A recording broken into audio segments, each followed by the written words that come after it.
நமது முதலமைச்சர் அவர்கள் தொடங்கி வைக்கிறார்கள். ஒரு மிகப்பெரிய கைதட்டலோட everybody together.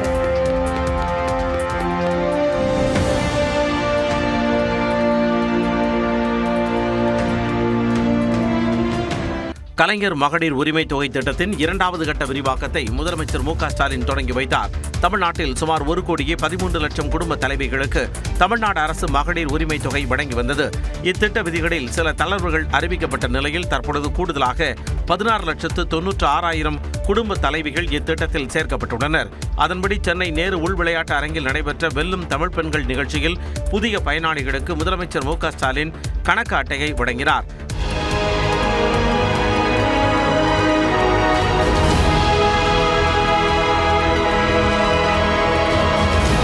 முன்னதாக கலை நிகழ்ச்சிகளுடன் வெல்லும் தமிழ் பெண்கள் நிகழ்ச்சி கோலாகலமாக நடைபெற்றது. பெண் கமாண்டோக்கள் கண்களை கட்டிக்கொண்டு துப்பாக்கிகளை கழட்டி மாற்றி திறமையை பறைசாற்றினர்.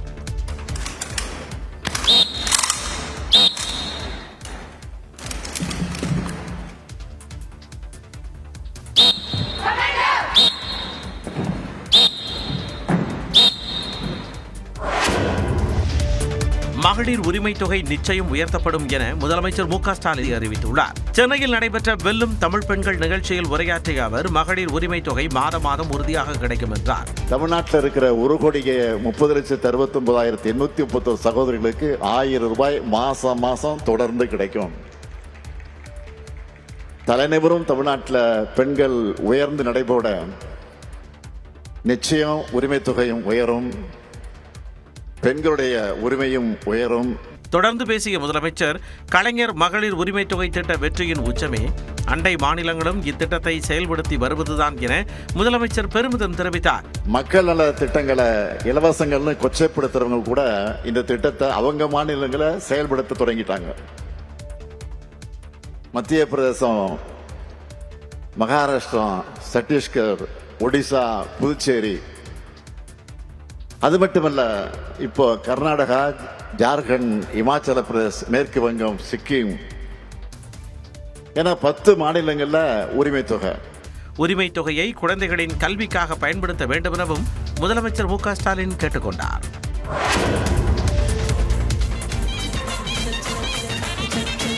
வெல்லும் தமிழ் பெண்கள் நிகழ்ச்சியில் வெற்றி நிச்சயம் திட்டத்தின் மூலம் வேலை வாய்ப்பு பெற்ற பெண் கண்கலங்கியபடி தனது குடும்ப சூழலை விவரித்தார். 3 பொண்ணு எப்படி கல்யாணம் பண்ணி கொடுப்பல பேசியிருக்காங்க.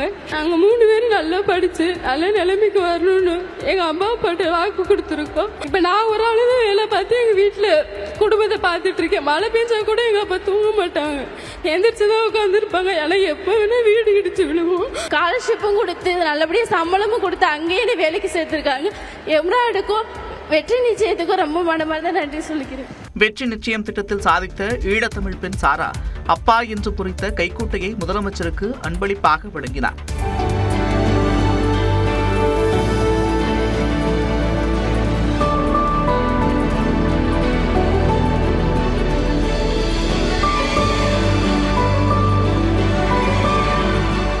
வெற்றி நிச்சயம் திட்டத்தின் மூலம் வேலை வாய்ப்பு பெற்ற மாற்றுத்திறனாளி சாதனை பெண்ணுக்காக அவரது மொழியிலேயே முதலமைச்சர் மு க ஸ்டாலின் உள்ளிட்டோர் கைகளை உயர்த்தி பாராட்டினர்.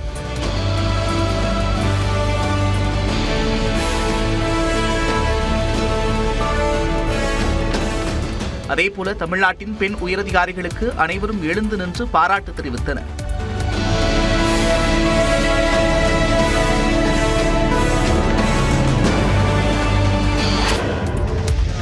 எதையும் பார்த்ததும் ஏமாந்து விடாமல் சாதனையின் பக்கம் நிற்க வேண்டும் என வெல்லும் தமிழ் பெண்கள் சாதனை விழாவில் நடிகர் சத்யராஜ் வேண்டுகோள் விடுத்தார். இன்னைக்கு நீங்க எல்லாம் இந்த அளவு இருக்கிறது காரணம் அதனுடைய வேர் எதுன்னு பாத்தீங்கன்னா இந்த 100 வருட திராவிட சித்தாந்தத்தினுடைய வீச்சு தான். நீங்கெல்லாம் இந்த திராவிட மாடல் அரசுக்கு துணையாக நிற்க வேண்டும் என்பது உங்களுக்கு தெரியும். எதை பார்த்தும் ஏமாந்து விடாதீர்கள், சாதனைகளின் பக்கம் நில்லுங்கள். முன்னதாக பேசிய இயக்குனர் ஞானவேல் தமிழ்நாடு அரசின் திட்டங்களுக்கான பெயர்களை வெகுவாக பாராட்டினார். நீங்க எங்க இருந்து வரீங்க? நான் வெற்றி நிச்சயம் திட்டத்தில இருந்து வரேங்க அப்படின்னு சொல்றப்ப தர பிரைட் இருக்குல்ல, பிள்ளைக்கு பேர் வைக்கிற மாதிரி திட்டங்களுக்கு பேர் வைக்கிற தமிழ்நாடு அரசை நான் இந்த இடத்துல ரொம்ப ரொம்ப ரொம்ப மனமும், ஏன்னா அது ரொம்ப முக்கியமானது, அது ஒரு அடையாளம். நான் வாழ்ந்து காட்டுவோம் திட்டத்திலிருந்து வரேன் அப்படின்னு சொல்றது சாதாரண விஷயம் இல்ல. தமிழ்நாடு மிகவும் அழகான பாதுகாப்பான மாநிலம் என்றார் நடிகை தேவயானி. நான் பிறந்து வளர்ந்தது மும்பை, ஆனாலும் எனக்கு எல்லாமே கிடைச்சது தமிழ்நாட்டில் தான். இன்னைக்கு நான் என்னவா இருக்கிற எல்லாமே எனக்கு இந்த தமிழ் பூமி கொடுத்தது. ரொம்ப அழகான பூமி நம்ம பூமி, ரொம்ப பாதுகாப்பான ஒரு பூமி, நம்ம எல்லா பெண்களுக்கும் தன்னம்பிக்கை கொடுக்கிற ஒரு பூமி. இதனிடையே பெரியாரின் திராவிட தத்துவம் தான் தமிழ்நாட்டில் பெண்கள் விடுதலைக்கான முதல் கல் என இயக்குனர் வசந்தபாலன் குறிப்பிட்டார். தாளம் தட்டு எல்லாருக்கிட்ட ஆடிக்கிட்ட ஏழிலோ பாடிக்கிட்ட ஒண்டா கட்டா சேர்ந்துக்கிட்ட.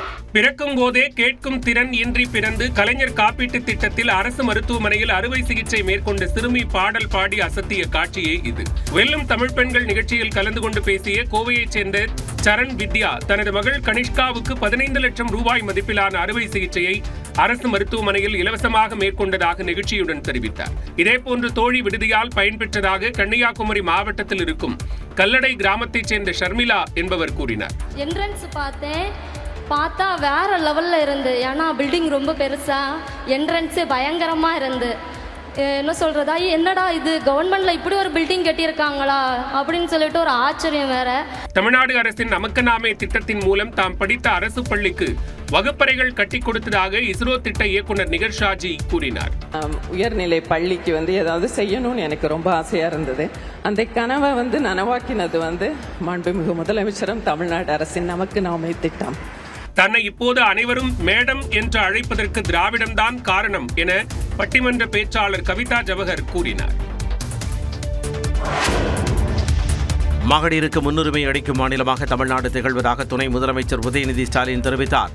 வெல்லும் தமிழ் பெண்கள் நிகழ்ச்சியில் பேசிய அவர், குடும்ப தலைவிகளின் உழைப்பை முதன்முதலாக அங்கீகரித்த அரசு திராவிட மாடல் அரசு என்றார். உத்தியோகம் புருஷ லட்சணம்னு சொல்லுவாங்க.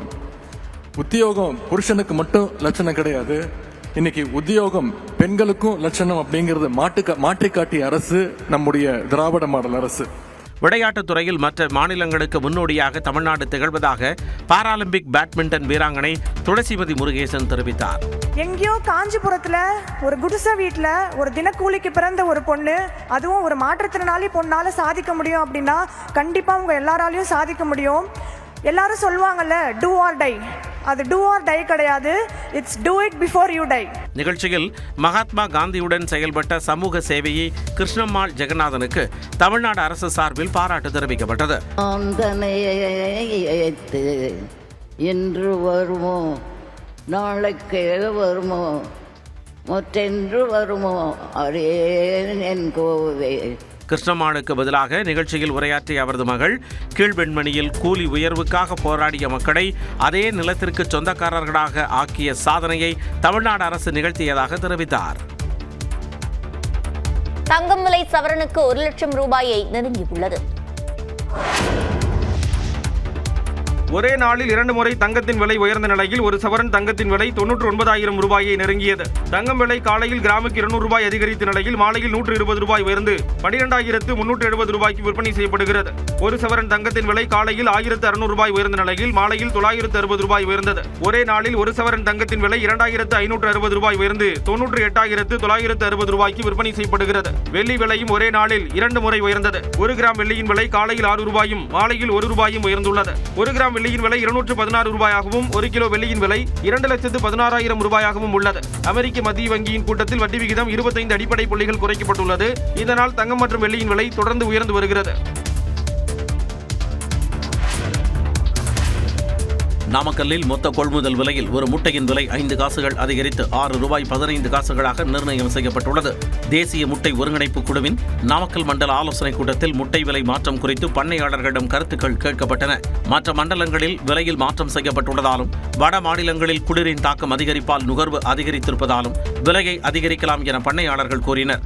இதையடுத்து 22 நாட்களுக்கு பிறகு பண்ணை கொள்முதலில் ஒரு முட்டையின் விலையை 5 காசுகள் உயர்த்தி 6 ரூபாய் 15 காசுகளாக நிர்ணயிக்கப்பட்டது. பல்லடத்தில் நடைபெற்ற தேசிய ஒருங்கிணைப்பு குழு கூட்டத்தில் கறிக்கோழி விலை கிலோவுக்கு 114 ரூபாயும் முட்டைக்கோழி விலை கிலோவுக்கு 100 ரூபாயாகவும் நிர்ணயிக்கப்பட்டது. திருப்பரங்குன்றம் கோவிலின் நீண்டகால பழக்க வழக்கங்களில் நீதிமன்றம் தலையிட முடியாது என்று கோயில் நிர்வாகம் தெரிவித்துள்ளது. திருப்பரங்குன்றம் மலை உச்சியில் உள்ள தீபத்தூணில் விளக்கேற்றுவது தொடர்பான வழக்கு விசாரணை உயர்நீதிமன்ற மதுரை கிளையில் நடைபெற்றது. அப்போது கோயில் நிர்வாகம் தரப்பில் வாதிட்ட வழக்கறிஞர் திருவண்ணாமலை போல அகண்ட திரி மற்றும் பல லிட்டர் நெய் மூலம் தீபமேற்றினால் தர்கா பாதிக்கப்படும் என்றார். இதுபோன்ற நடைமுறைகளை முடிவெடுக்க கோயில் நிர்வாகத்திற்கு முழு அதிகாரம் உள்ளதாகவும் கூறினார். கோயிலின் நீண்டகால பழக்க வழக்கங்களில் நீதிமன்றம் தலையிட முடியாது என வாதிட்ட கோயில் தரப்பு வழக்கறிஞர், கோயில் ஆணையரிடம் மனு அளித்துதான் மனுதாரர் நிவாரணம் பெற முடியும் என்றும், உயர்நீதிமன்றத்தில் மனு தாக்கல் செய்து நிவாரணம் பெற முடியாது என்றும் கூறினார். இருதரப்பு வாதங்களையும் கேட்ட நீதிபதிகள், ஆலய நிர்வாகம் நினைத்தால் கோயிலுக்கு உட்பட்ட எந்த பகுதிகளிலும் தீபம் ஏற்றலாம் என்ற உத்தரவு இருப்பதாக சுட்டிக்காட்டி வழக்கு விசாரணையை திங்கட்கிழமைக்கு ஒத்திவைத்தனர். இந்நிலையில் இந்த விவகாரத்தில் உரிமையியல் நீதிமன்றத்தில் தான் உத்தரவு பெற வேண்டும் என்கிறார் வழக்கறிஞர் வாஞ்சிநாதன். நீதிபதி திரு ஜி.ஆர். சுவாமிநாதன் அவர்கள் தீர்ப்பு என்பது ராம ரவிக்குமாரின் வழக்கை அடிப்படையாக வைத்து, வழக்கில் சொல்லப்பட்ட கருத்துக்களை அடிப்படையாக வைத்து, பிளீடிங்ஸை வைத்து அந்த தீர்ப்பு என்பது எழுதப்படவில்லை. நீதிபதி அவர் சொந்த கருத்தை, ஒப்பீனியனை, அவருடைய விருப்பத்தை தீர்ப்பாக எழுதியிருக்கிறார். கோயில் வழக்கங்களில் மாறுதல் செய்ய கோயில் இணை ஆணையரைத்தான் அணுக வேண்டும் என்றும் வழக்கறிஞர் வாஞ்சிநாதன் தெரிவித்தார். இந்தியாவில் சனாதன தர்மத்திற்கு விரோதமாக ஒரு மாநிலம் மாறி வருவதாக தமிழ்நாட்டை பாஜக எம்பி அனுராக் தாக்கூர் மறைமுகமாக குற்றம் சாட்டினார். மக்களவையில் பேசிய தென்காசி திமுக எம்பி ராணி ஸ்ரீகுமார், தமிழ்நாட்டில் மதவாத சக்திகள் பொய்யான தகவல்களை பரப்பி கலவர பூமியாக மாற்ற முயற்சிப்பதாக குற்றம் சாட்டினார். தமிழ்நாட்டில் அனைத்து தரப்பு மக்களும் ஒற்றுமையுடன் இணக்கமாக இருந்து கொண்டிருக்கிறார்கள். இந்த அமைதியான சூழ்நிலையில் சில மதவாத சக்திகள் மதத்தின் பெயரால் பொய்யான தகவல்களை பரப்பி மக்களை பிரித்து அமைதி பூங்காவாக விளங்கிக் கொண்டிருக்கிற எங்கள் தமிழ்நாட்டில் கலவர பூமியாக மாற்ற முயற்சித்துக் கொண்டிருக்கிறார்கள். அதை தமிழ்நாட்டு மக்கள் என்றைக்கும் ஏற்றுக்கொள்ள மாட்டார்கள். இதற்கு பதிலளித்து பேசிய பாஜக எம்பி அனுராக் தாக்கூர், உயர்நீதிமன்ற மதுரை கிளை நீதிபதி உத்தரவிட்டும் திருப்பரங்குன்றத்தில் இந்துக்கள் தீபம் ஏற்ற அனுமதிக்கப்படவில்லை என்றார். Where one state in India has become a symbol of anti-Sanatan Dharma. Thiruparankundaram temple, sir, there are lathis for the devotees. Hindus are lathi charged. Anurag தாக்கூரின் இந்த பேச்சு விஷமத்தரமானது என்கிறார் அரசியல் விமர்சகர் ராமசுப்ரமணியன். இந்து மதத்திற்கு எதிராக இந்த அரசாங்கம் ஒன்றுமே செய்யவில்லை, மாறாக ஏராளமான நன்மைகளை செய்து வருகின்றது இந்த அரசாங்கம். இதனிடையே அனுராக் தாக்கூரின் பேச்சுக்கு எதிர்ப்பு தெரிவித்து திமுக எம்பிக்கள் கடும் முழக்கங்களை எழுப்பி அவையிலிருந்து வெளிநடப்பு செய்தது குறிப்பிடத்தக்கது. நியூஸ் 18 தமிழ்நாடு சார்பாக புதுச்சேரியில் தோரணம் ஆயிரம் உணவு திருவிழா கோலாகலமாக தொடங்கியது. நியூஸ் 18 தமிழ்நாடு தொலைக்காட்சி சார்பாக புதுச்சேரியில் தோரணம் ஆயிரம் உணவு திருவிழா 3 நாட்கள் நடைபெறுகிறது. நியூஸ் 18 தமிழ்நாடு செய்தி ஆசிரியர் கார்த்திகை செல்வன் தலைமையில் நடைபெற்ற தொடக்க விழாவில் புதுச்சேரி சுற்றுலாத்துறை அமைச்சர் லட்சுமி நாராயணன் பங்கேற்று குத்துவிளக்கேற்றி தொடங்கி வைத்தார்.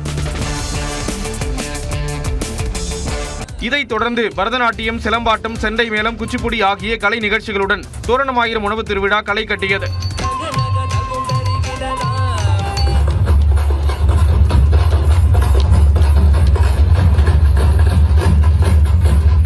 நிகழ்ச்சியில் பேசிய அமைச்சர் லட்சுமி நாராயணன், நியூஸ் 18 உணவு திருவிழா புதுச்சேரியின் சுற்றுலாத்துறை வளர்ச்சிக்கு உதவுவதாக பாராட்டினார்.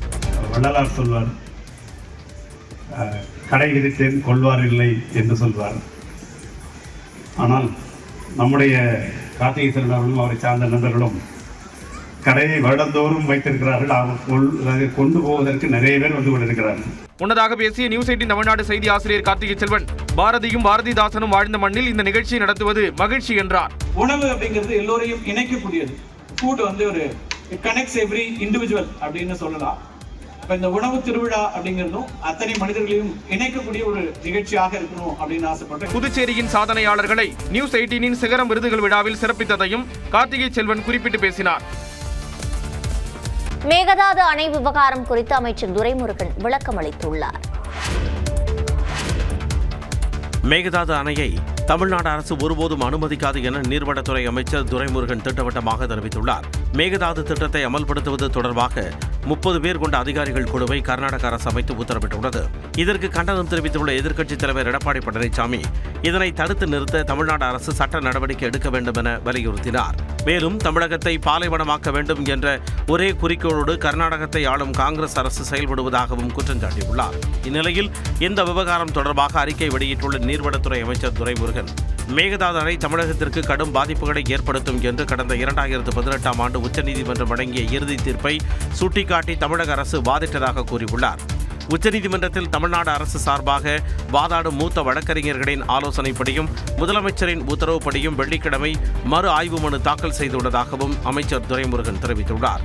மேகதாது அணை தமிழகத்திற்கு பாதகமாகவும் உச்சநீதிமன்ற தீர்ப்புக்கு முரணாக இருக்கும் என்பதை குறிப்பிட்டு மத்திய நீர்வள குழுமத்திடமும் விரிவான மனு அளித்துள்ளதாக கூறியுள்ள அமைச்சர் துரைமுருகன், மேகதாது அணை கட்டும் கர்நாடக அரசின் முயற்சியை தமிழ்நாடு ஒருபோதும் அனுமதிக்காது என்றும் தனது அறிக்கையில் தெரிவித்துள்ளார்.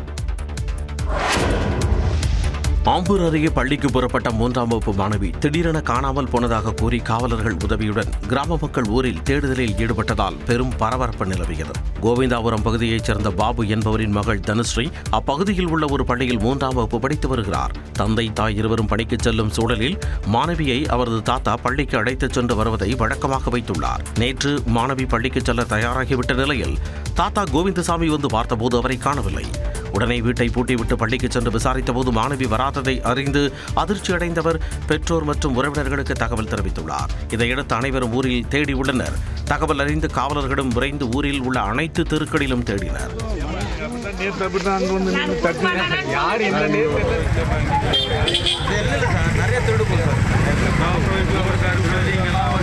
இதனிடையே வீட்டிற்குள் யாரேனும் வந்தார்களா என்பதை அறிய பாபு வீட்டில் காவல்துறையினர் ஆய்வு செய்தபோது கட்டிலுக்கு அடியில் சிறுமி உறங்கிக் கொண்டிருந்தது தெரிய வந்தது. சிறுமி வீட்டில் இருந்த தகவலை அறிந்த பெற்றோர் ஊர் மக்களுடன் காவல்துறையினரும் நிம்மதியடைந்தனர். கள்ளக்குறிச்சி அருகே கார் மோதி ஷேர் ஆட்டோ கவிழ்ந்த விபத்தில் பெண் உயிரிழந்த நிலையில் 7 பேர் படுகாயமடைந்தனர். ஓட்டுநர் உட்பட 8 பேர் பயணித்த ஷேர் ஆட்டோ மாடூர் சுங்கச்சாவடி அருகே சென்றபோது பின்னால் வேகமாக வந்த கார் மோதி விபத்துக்குள்ளானது. மோதிய வேகத்தில் ஆட்டோ சாலையோர இரும்பு பதாகையில் இடித்து நொறுங்கியது. இடிபாடுகளில் சிக்கி படுகாயமடைந்த அலறிய பயணிகளை அருகே இருந்தவர்கள் கூடி ஒருவர் பின் ஒருவராக மீட்டனர். ஓட்டுநர் உட்பட 8 பேரும் ஆம்புலன்ஸ் மூலம் மருத்துவமனைக்கு அனுப்பி வைக்கப்பட்ட நிலையில் வழியிலேயே ராதா என்பவர் உயிரிழந்தார். மற்ற 7 பேருக்கும் கள்ளக்குறிச்சி அரசு மருத்துவமனையில் தீவிர சிகிச்சை அளிக்கப்படுகிறது. இதனிடையே விபத்தை ஏற்படுத்திய காரை இயக்கிய புதுச்சேரி முத்திரைப்பாளையத்தைச் சேர்ந்த இளவரசன் மற்றும் உடன் வந்த ஜெயக்குமார் ஆகியோர் காரை சுங்கச்சாவடி பகுதியில் நிறுத்திவிட்டு தப்பியோடிய நிலையில் அவர்களை காவல்துறையினர் தேடி வருகின்றனர். தருமபுரி மாவட்டம் நல்லம்படி அருகே அணையில் மீன்பாசி குத்தகை ஏலம் எடுத்தவர் கண்காணிப்பு கேமரா வைத்து பெண்கள் குடிப்பதை வீடியோ எடுப்பதாக கூறி ஊர் மக்கள் போராட்டத்தில் ஈடுபட்டனர். எரப்பட்டியைச் சேர்ந்த மாதேஷ் மீன்பாசி குத்தகை ஏலம் எடுத்து நாகாவதி அணையில் மீன் வளர்த்து வருவதாக கூறப்படுகிறது. இதற்காக மாதேஷ் அணையை சுற்றிலும் கண்காணிப்பு கேமராக்கள் பொருத்திவிட்டதாக தெரிகிறது. இந்நிலையில் நாகாவதி அணையை ஒட்டியுள்ள கரையோர பகுதிகளில் பெண்கள் துணி துவைப்பதையும் குடிப்பதையும் மாதேஷ் கண்காணிப்பு கேமராக்கள் மூலம் பதிவு செய்ததாக அப்பகுதி மக்கள் குற்றம் சாட்டினர். மேலும் சமூக வலைதளங்களில் வீடியோ பரவிய நிலையில் மத்தாடப்படத்தைச் சேர்ந்த முனியப்பன் என்பவர் மாதேஷை தட்டி கேட்டுள்ளார். ஆனால் அவரை மாதேஷ் ஆதரவாளர்கள் தாக்கியதாக கூறப்படுகிறது.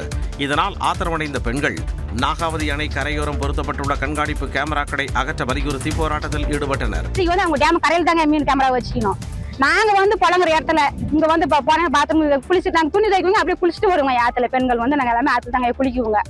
அந்த குளிச்சுட்டு வரும்போதுங்க கேமரா வச்சு எங்களுக்கு தெரியாதுங்க. அந்த கேமரா வச்சுதுங்க நாங்க வச்சு 1 கிலோமீட்டர் அளவுக்கு கவர் பண்ணுவாங்க. அந்த மாதிரி கேமரா வச்சுட்டு போயிருக்காங்க, எங்களுக்கு தெரியாதுங்க ஐயா. அதே நாங்க அந்த கேமரா எடுத்துங்க நாங்க குளிக்கிறது எல்லாமே அந்த கேமரா பதிவாடுறாங்க ஐயா. அந்த மீன் புத்திக்கு எடுத்தவங்க என்ன பண்ணாங்க ஐயா, அது சமூக வலைதளத்துல விட்டுறாங்களாங்க ஐயா. இந்த விவகாரம் தொடர்பாக மாவட்ட ஆட்சியரை சந்தித்து முறையிட உள்ளதாகவும் அப்பகுதி பெண்கள் தெரிவித்தனர். சட்டமன்ற தேர்தல் கூட்டணியில் டிடிவி தினகரன், ஓபிஎஸ் ஆகியோரை இணைப்பது குறித்து இபிஎஸ் முடிவெடுப்பார் என்று அண்ணாமலை தெரிவித்தார். கோவையில் செய்தியாளர்களை சந்தித்த பாஜக முன்னாள் மாநில தலைவர் அண்ணாமலை 2026 சட்டமன்ற தேர்தல் கூட்டணியில் புதியவர்களை இணைப்பது குறித்து பாஜக மேலிடம் நயினார் நாகேந்திரன், எடப்பாடி பழனிசாமி ஆகியோர் இணைந்து முடிவெடுப்பார்கள் என்றார். தேசிய ஜனநாயக கூட்டணியில் யார் இணையணும் யார் இணையக்கூடாது என்பதற்கு அகில இந்திய அளவில் தலைவர்கள் இருக்கிறாங்க. தமிழகத்தில் என்டிஏ கூட்டணியினுடைய தலைவராக எடப்பாடி பழனிசாமி அவர்கள் இருக்கிறாங்க. பாரதிய ஜனதா கட்சியினுடைய தலைவர் அண்ணன் நயினார் நாகேந்திரன் அவர்கள் இருக்கிறாங்க. அதனால சரியான நேரத்தில் இவர்கள் முடிவெடுத்து சொல்லுவார்கள். தேசிய ஜனநாயக கூட்டணியில் தேமுதிக, பாமக இணைய விரும்புவதாக அண்ணாமலை கூறினார். இன்னும் நிறைய பேர் இந்த கூட்டணிக்கு வராம இருக்கிறாங்க. உதாரணத்துக்கு தேமுதிக, உதாரணத்துக்கு பாட்டாளி மக்கள் கட்சி, அவங்க எல்லாம் வரும்பொழுது இந்த தேசிய ஜனநாயக கூட்டணி இன்னும் வலிமையாக இருக்கும். அதனால் சம்பந்தப்பட்ட தலைவர்கள் தகுந்த நேரத்தில் உங்களுக்கு பதில் சொல்லுவாங்க. மத்திய உள்துறை அமைச்சர் அமித்ஷா விரைவில் தமிழ்நாடு வர உள்ளதாக அண்ணாமலை தெரிவித்தார். ஈரோட்டில் 2 மணி நேரம் மட்டுமே தவிக தலைவர் விஜய் பிரச்சாரம் செய்ய உள்ளதாக அக்கட்சி நிர்வாக குழு தலைமை ஒருங்கிணைப்பாளர் செங்கோட்டையன் அறிவித்துள்ளார். விஜயமங்கலம் சுங்கச்சாவடி அருகே 18ஆம் தேதி விஜயின் பிரச்சாரம் நடைபெறவுள்ள நிலையில் ஈரோட்டில் செங்கோட்டையன் செய்தியாளர்களை சந்தித்தார். அப்போது நிபந்தனைகளுக்கு ஏற்ப ஏற்பாடுகள் நடப்பதாக கூறினார். காலை சரியாக 11 மணியிலிருந்து 1 மணிக்குள் அந்த நிகழ்ச்சி நடைபெற இருக்கிறது. அந்த நடவடிக்கையின் காரணமாக என்னென்ன ஆலோசனை சொல்கிறாரோ அந்த ஆலோசனையை ஏற்று பணிகளை நிறைவேற்றுவதற்கு நாங்கள் தயாராக இருக்கிறோம். பிரச்சாரம் நடைபெற உள்ள இடம் அறநிலையத்துறைக்கு சொந்தமான இடம் இல்லை என்றும் அவர் விளக்கம் அளித்தார். கொடுப்பது அந்த துறையை சார்ந்திருக்கிற ஆணையத்திற்கு கொடுக்கப்பட வேண்டும். ஆனால் அங்கே கொடுக்கப்படவில்லை.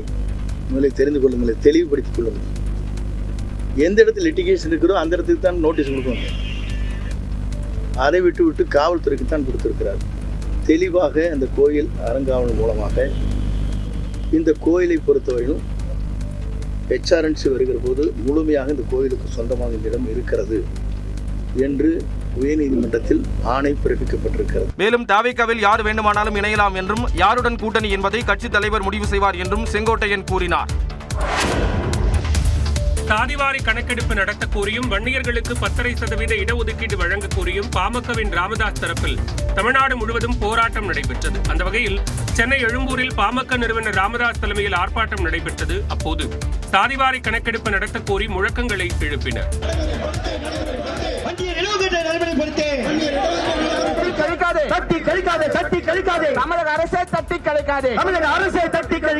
தொடர்ந்து பேசிய ராமதாஸ் தமிழ்நாட்டில் உள்ள சாதிகளை 6 தொகுப்புகளாக பிரித்து உரிய இடஒதுக்கீடு வழங்க வேண்டும் என்று வலியுறுத்தினார். கர்நாடகா, கேரளா இப்படி எல்லா மாநிலங்களிலும் சரியாக இடஒதுக்கீடு கொடுத்திருக்கிறார்கள்.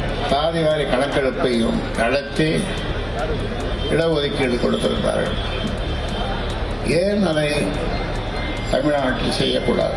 இதேபோன்று விழுப்புரம் புதிய பேருந்து நிலையம் அருகே பதாகைகளை ஏந்தி பாமகவினர் கண்டன ஆர்ப்பாட்டம் நடத்தினர். கிருஷ்ணகிரி மாவட்ட ஆட்சியர் அலுவலகம் முன்பு நடைபெற்ற ஆர்ப்பாட்டத்தில் சாதிவாரி கணக்கெடுப்பு நடத்த கோரி பாமகவினர் முழக்கம் எழுப்பினர். தஞ்சாவூர் தலைமை தபால் நிலையம் அருகே நடைபெற்ற போராட்டத்தில் ஏராளமான பெண்கள் பங்கெடுத்தனர். ராணிப்பேட்டை மாவட்டம் முத்துக்கடை பேருந்து நிலையத்தில் நடைபெற்ற ஆர்ப்பாட்டத்தில் வன்னியர்களுக்கு 10% இடஒதுக்கீடு வழங்க கோரி வலியுறுத்தினர். உடுமலைப்பேட்டை சங்கர் சாதி ஆணவ படுகொலை வழக்கில் வாக்கு அரசியலுக்காக வழக்கை திட்டமிட்டு தாமதம் செய்வதா என நாம் தமிழர் கட்சி ஒருங்கிணைப்பாளர் சீமான் கேள்வி எழுப்பியுள்ளார். இது தொடர்பாக தனது எக்ஸ் பக்கத்தில் பதிவிட்டுள்ள அவர், ஒருவருக்கொருவர் விரும்பி மனமொத்து திருமணம் செய்து கொள்பவர்களை சாதியின் பெயரால் வெட்டி வீழ்த்தும் சாதிய ஆணவ படுகொலைகள் நவீன அறிவியல் யுகமான தற்கால சூழலிலும் நடந்து வருவது ஒட்டுமொத்த சமூகத்திற்குமான தலைகுனிவாகும் என்று தெரிவித்துள்ளார். சாதி ஆணவ படுகொலைக்கு நீதி கேட்டு போராடி வரும் கௌசல்யாவின் ஆதங்கமும் வருத்தமும் மிக நியாயமானது என்று கூறியுள்ள சீமான், சங்கர் ஆணவ படுகொலை வழக்கில் மேல்முறையீட்டில் திமுக அரசு காட்டும் மெத்தன போக்கு பெரும் ஏமாற்றம் அளிப்பதாகவும் தெரிவித்துள்ளார். சாதி ஆணவ படுகொலைகளை தடுக்க தனிச்சட்டம் இயற்றாமல் ஆணையம் அமைத்து காலங்கடத்தும் திமுக அரசு தற்பொழுது சங்கர் ஆணவ படுகொலை வழக்கில் திட்டமிட்டு அலட்சியம் காட்டுவதாகவும் நாம் தமிழர் கட்சி ஒருங்கிணைப்பாளர் சீமான் விமர்சித்துள்ளார். மக்கள் தொகை கணக்கெடுப்புக்கு நிதி ஒதுக்கியுள்ளது மத்திய அரசு. 2027ஆம் ஆண்டு மக்கள் தொகை கணக்கெடுப்பு நடத்த 11,718 கோடி ரூபாய் நிதி ஒதுக்கீடு செய்ய மத்திய அமைச்சரவை ஒப்புதல் அளித்துள்ளது. டெல்லியில் பிரதமர் நரேந்திர மோடி தலைமையில் மத்திய அமைச்சரவை கூட்டம் நடைபெற்றது. இதனைத் தொடர்ந்து செய்தியாளர்களை சந்தித்த மத்திய அமைச்சர் அஸ்வினி வைஷ்ணவ் முதன்முறையாக டிஜிட்டல் முறையில் 2027ஆம் ஆண்டு மக்கள் தொகை கணக்கெடுப்பு பணி நடத்த உள்ளதாக கூறினார். सेंसस 2027 जो कि एक बहुत बड़ी एक्सरसाइज है और विश्व की सबसे बड़ी एडमिनिस्ट्रेटिव और स्टैटिस्टिकल एक्सरसाइज मानी जाती है, उसके लिए बजट अप्रूव हुआ है 11,718 करोड़ रुपीस का. அடுத்த ஆண்டு ஏப்ரல் முதல் செப்டம்பர் வரை குடியிருப்புகளை பட்டியலிடவும் 2027ஆம் ஆண்டு பிப்ரவரி மாதம் கணக்கெடுப்பு பணியை நடத்தவும் என 2 கட்டங்களாக மக்கள் தொகை கணக்கெடுப்பு பணிகளை நடத்த திட்டமிட்டிருப்பதாக அமைச்சர் அஸ்வினி வைஷ்ணவ் கூறினார். மேலும் நிலக்கரி சுரங்க ஒப்பந்தங்களில் உள்நாட்டு தனியார் வர்த்தகர்களும் ஈடுபடும் திட்டத்திற்கும் அமைச்சரவை ஒப்புதல் அளித்திருப்பதாக அமைச்சர் அஸ்வினி வைஷ்ணவ் கூறினார். சென்னை உயர்நீதிமன்ற நீதிபதி நிஷா பானு வரும் 20ஆம் தேதிக்குள் கேரள உயர்நீதிமன்றத்தில் நீதிபதியாக தனது பணிகளை தொடங்க வேண்டும் என மத்திய அரசு உத்தரவிட்டுள்ளது. சென்னை உயர்நீதிமன்றத்தின் 2வது மூத்த நீதிபதியான நிஷா பானுவை கேரள உயர்நீதிமன்றத்திற்கு மாற்றம் செய்து உச்சநீதிமன்ற கொலிஜியம் மத்திய அரசுக்கு பரிந்துரைத்தது. இதற்கு ஒப்புதல் அளித்து கடந்த அக்டோபர் மாதம் குடியரசுத் தலைவர் திரௌபதி முர்மு உத்தரவு பிறப்பித்திருந்தார். இதையடுத்து தனது பணியிட மாற்ற உத்தரவை திரும்பப் பெற வேண்டும் என உச்சநீதிமன்ற கொலிஜியத்திடம் நீதிபதி நிஷா பானு வேண்டுகோள் வைத்ததாக கூறப்படுகிறது. தற்போது வரை கேரள உயர்நீதிமன்ற நீதிபதியாக நிஷா பானு பொறுப்பு ஏற்காத நிலையில் அவர் விடுப்பில் உள்ளதாகவும் தகவல் வெளியாகியுள்ளது. நீதிபதி நிஷா பானு தனது மகனின் திருமணம் மற்றும் தனது பணியிட மாற்ற உத்தரவை திரும்பப் பெறுவது தொடர்பாக வைத்த கோரிக்கை குறித்து இன்னும் உச்சநீதிமன்றம் கொலிஜியம் அதிகாரப்பூர்வமாக முடிவை அறிவிக்காத நிலையில் அவர் விடுப்பில் உள்ளதாக நீதித்துறை வட்டாரங்கள் தெரிவிக்கின்றன. இந்நிலையில் நீதிபதி நிஷா பானு வரும் 20ஆம் தேதிக்குள் கேரள உயர்நீதிமன்றத்தில் தனது பணிகளை தொடங்க வேண்டும் என மத்திய சட்ட அமைச்சகம் உத்தரவிட்டுள்ளது. மதுரையில் ஆளுநருக்கு எதிராக மாணவர்கள் போராட்டத்தில் ஈடுபட்டனர். மதுரை காமராஜர் பல்கலைக்கழகத்தில் நடைபெற்ற பட்டமளிப்பு விழாவில் கலந்து கொண்ட ஆளுநர் ரவிக்கு எதிராக இந்திய மாணவர் சங்கத்தைச் சேர்ந்த மாணவர்கள் போராட்டத்தில் ஈடுபட்ட சம்பவம் பரபரப்பை ஏற்படுத்தியது. மதுரை காமராஜர் பல்கலைக்கழகத்தின் 57வது பட்டமளிப்பு விழாவில் தமிழ்நாடு ஆளுநர் RN ரவி கலந்து கொண்டு மாணவர்களுக்கு பட்டங்களை வழங்கினார்.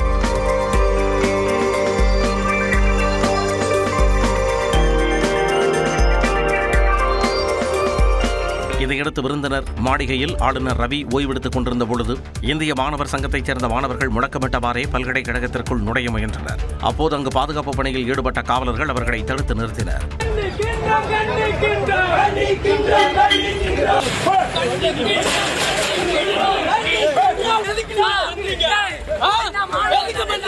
இதனைத் தொடர்ந்து போராட்டத்தில் ஈடுபட்ட மாணவர்களை காவலர்கள் கைது செய்தனர்.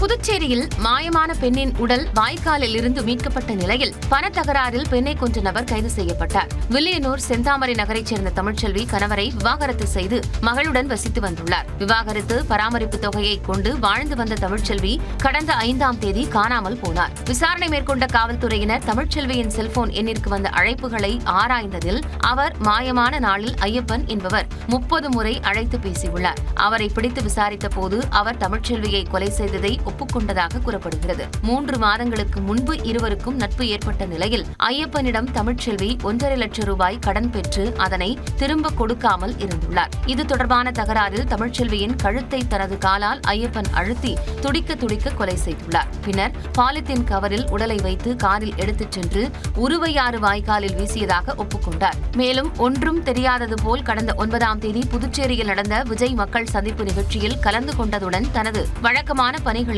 ஈடுபட்டு வந்துள்ளார். இந்நிலையில் வாய்க்காலில் இருந்து தமிழ்ச்செல்வியின் உடல் அழுகிய நிலையில் மீட்கப்பட்டது. அப்போது அங்கு கூடிய உறவினர்கள் ஐயப்பனை தாக்க முயன்றதால் பரபரப்பு ஏற்பட்டது. இதனிடையே 2016இல் ஐயப்பன் வானூரில் ஒரு இளம்பெண்ணை கடத்தி கொலை செய்து இதே பாணியில் உடலை வீசிய வழக்கில் கைது செய்யப்பட்டு ஜாமீனில் வெளியே வந்ததும் குறிப்பிடத்தக்கது.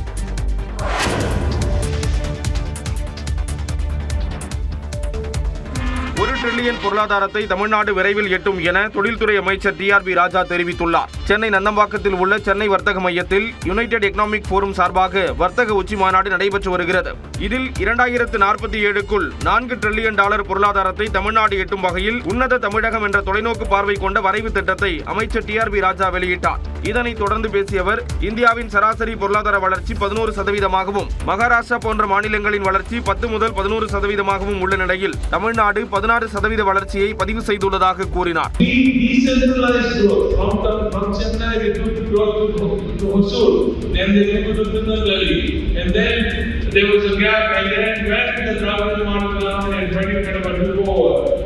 We focused our entire energy in getting South Tamil Nadu up. So now today, ladies and gentlemen, you see the next auto hub being created in Thoothukudi. தமிழ்நாட்டில் கடந்த 4 ஆண்டுகளில் 13 சிப்காட் தொழிற்பேட்டைகள் அமைக்கப்பட்டுள்ளதாகவும் அமைச்சர் TRB ராஜா தெரிவித்தார். கேரளாவில் நடிகையை காரில் கடத்தி பாலியல் துன்புறுத்தல் அளித்த வழக்கில் 6 பேருக்கு தலா 20 ஆண்டுகள் சிறை தண்டனை விதித்து நீதிமன்றம் தீர்ப்பு வழங்கியது. கடந்த 2017ஆம் ஆண்டு எர்ணாகுளம் அருகே பிரபல நடிகை காரில் கடத்தப்பட்டு பாலியல் துன்புறுத்தலுக்கு ஆளாக்கப்பட்ட சம்பவம் பரபரப்பை ஏற்படுத்தியது. இந்த சம்பவம் தொடர்பாக சிறப்பு புலனாய்வு குழு விசாரணை நடத்திய நிலையில் நடிகையின் முன்னாள் கார் ஓட்டுநர் பல்சர் சுனில் உள்ளிட்டோர் கைது செய்யப்பட்டனர். மேலும் மலையாள நடிகர் திலீப் வழக்கின் 7வது குற்றவாளியாக சேர்த்து சிறப்பு புலனாய்வு குழு குற்றப்பத்திரிகை தாக்கல் செய்தது. ஏறத்தாழ 8 ஆண்டுகள் நடந்த வழக்கின் விசாரணையில் கடந்த 8ஆம் தேதி நடிகர் திலீப் உள்ளிட்ட 4 பேரை விடுவித்து எர்ணாகுளம் நீதிமன்றம் உத்தரவிட்டது. அதே நேரம் பல்சர் சுனில், மார்டின் ஆண்டனி, மணிகண்டன், விஜி, சலீம், பிரதீப் ஆகிய 6 பேரை குற்றவாளிகளாக நீதிமன்றம் அறிவித்தது. இந்நிலையில் இந்த வழக்கில் தீர்ப்பு வாசிக்கப்பட்ட நிலையில் பல்சர் சுனிலுக்கு 20 ஆண்டுகள் சிறையும் 7,50,000 ரூபாய் அபராதமும் விதிக்கப்பட்டது. மேலும் மார்டின் ஆண்டனி, மணிகண்டன், விஜீஷ், சலீம், பிரதீப் ஆகியோருக்கு தலா 20 ஆண்டு சிறையும் 50,000 ரூபாய் அபராதமும் நீதிமன்றம் விதித்தது. ரஜினிகாந்திற்கு நேரில் பிறந்தநாள் வாழ்த்து கூற சென்னை போயஸ் கார்டனில் உள்ள அவரது வீட்டு முன்பு ரசிகர்கள் குவிந்தனர். ரஜினிகாந்த் படப்பிடிப்பில் இருப்பதால் அவரை காண முடியாமல் ரசிகர்கள் ஏமாற்றம் அடைந்தனர்.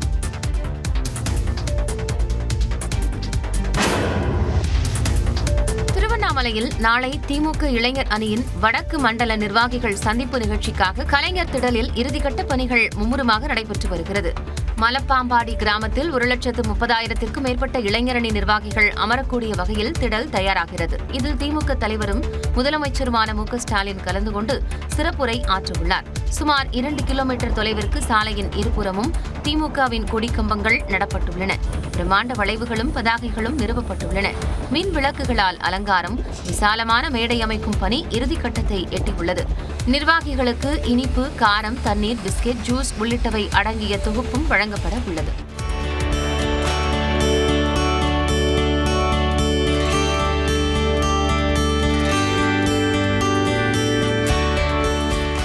இதனிடையே திமுக இளைஞரணி தலைவரும் துணை முதலமைச்சருமான உதயநிதி ஸ்டாலின் வெளியிட்டுள்ள அறிக்கையில் சட்டமன்ற தேர்தலில் மீண்டும் திமுக வெற்றி பெற்று ஆட்சி தொடரும் என்பதற்கு அடித்தளமாக இந்த சந்திப்பு அமையும் என நம்பிக்கை தெரிவித்துள்ளார்.